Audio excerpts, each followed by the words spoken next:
کہ طویل انتظار کے بعد امدادی سامان کی 40 گاڑیاں بالآخر ٹل سے روانہ ہو گئیں۔ وزیر اعلیٰ کے مشیر اطلاعات بیرسٹر سیف کے مطابق 10 گاڑیاں جو ہیں بحفاظت بگن تک پہنچ بھی چکی ہیں، جبکہ کرم کے باقی علاقوں کے لیے باقی 30 گاڑیاں بھی جلد پہنچ جائیں گی۔ سامان میں کمبل، گرم کپڑے اور کھانے پینے کی اشیاء شامل ہیں۔ امدادی سامان سے لدا یہ قافلہ گزشتہ 5 روز سے بالائی علاقوں کی جانب سفر کی اجازت کا ملنے کا جو تھا منتظر تھا۔ امن معاہدے کے بعد حکومتی اہلکاروں پر فائرنگ کی وجہ سے ان کو اجازت نہیں مل رہی تھی۔ قافلے کے لیے سیکورٹی کے جو اطلاعات ہیں بڑی سخت اقدامات کیے گئے۔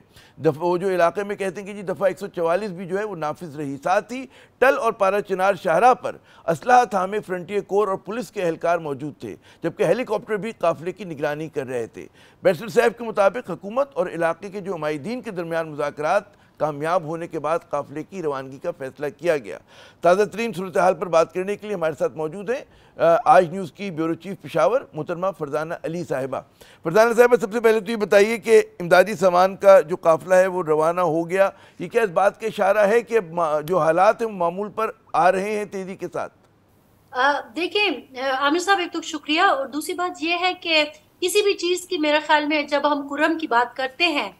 تو گارنٹی تو نہیں دلوائی جا سکتی، لیکن کل جو ملاقاتیں ہوئی ہیں اور ان 2 دنوں میں جو معاملات ہوئے ہیں اس میں حکومت نے جو سختی دکھائی ہے اس سے ہمارے پاس یہ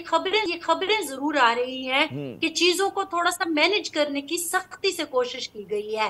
آپ نے دیکھا تھا کہ ہم اس دن بھی بات کر رہے تھے کہ لوگ سگنیچر نہیں کر رہے تھے، پھر مندوری میں جو لوگ بیٹھے ہوئے تھے، میں سمجھتی ہوں کہ ان کے تحفظات اس لحاظ سے جائز ہیں کہ ظاہر ہے بگن میں ان کا نقصان ہوا ہے، یہ جو سارا ایریا تھا اس کو، جن گاؤں کو جلایا گیا، یا پھر اگر ہم اپر کرم کے لوگ جن کے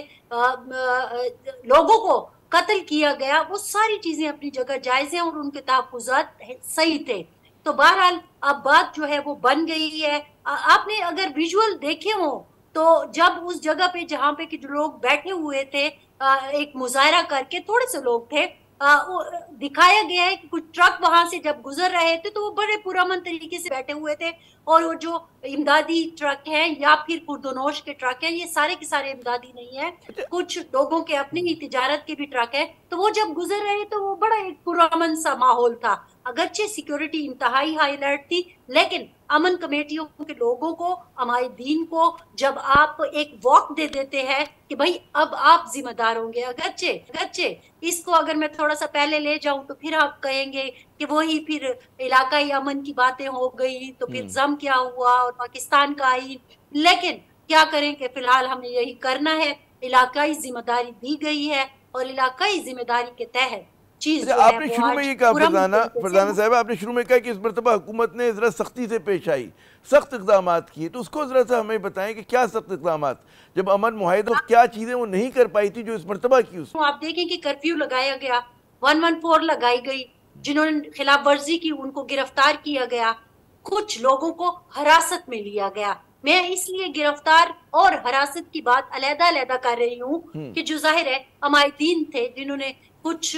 یہ کہنے کی کوشش کی کہ نہیں پہلے تو آپ ہمارے مطالبات پورے کریں اس کے بعد یہاں سے گزریں گے، تو ان کے ساتھ ذرا سا سختی سے پیش آیا گیا اور ان کو کہا گیا کہ پھر ریاستی ریٹ کو ہمیں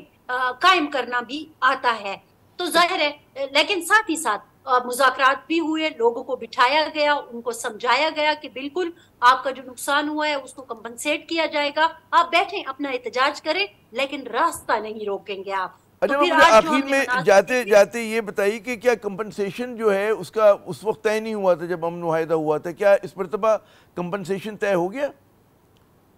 نہیں، کمپنسیشن بظاہر ابھی بھی پوری طرح سے طے نہیں ہوئی ہے کہ وہ کب ادا کی جائے گی، لیکن اس کے ٹی او آرز جو ہیں وہ تقریباً ایک دوسرے کے ساتھ ڈسکس کر لیے گئے ہیں، شاید کہ کس طرح ممکن ہوگا۔ لیکن عامر صاحب، میں آپ کو ایک بات بتا دوں کہ یہ جو امداد آج گئی ہے، یا پھر آپ کہیں کہ اشیاء خردونوش کے تجارتی ٹرک، میں یہ 2 علیحدہ لفظ استعمال کر رہی ہوں اور آپ سمجھتے ہیں اور یقیناً ہمارے سننے والے بھی سمجھتے ہیں کہ کچھ تجارتی ٹرک تھے یا گاڑیاں تھیں اور کچھ امدادی حکومت کی طرف سے گئے، یہ آٹے میں نمک کے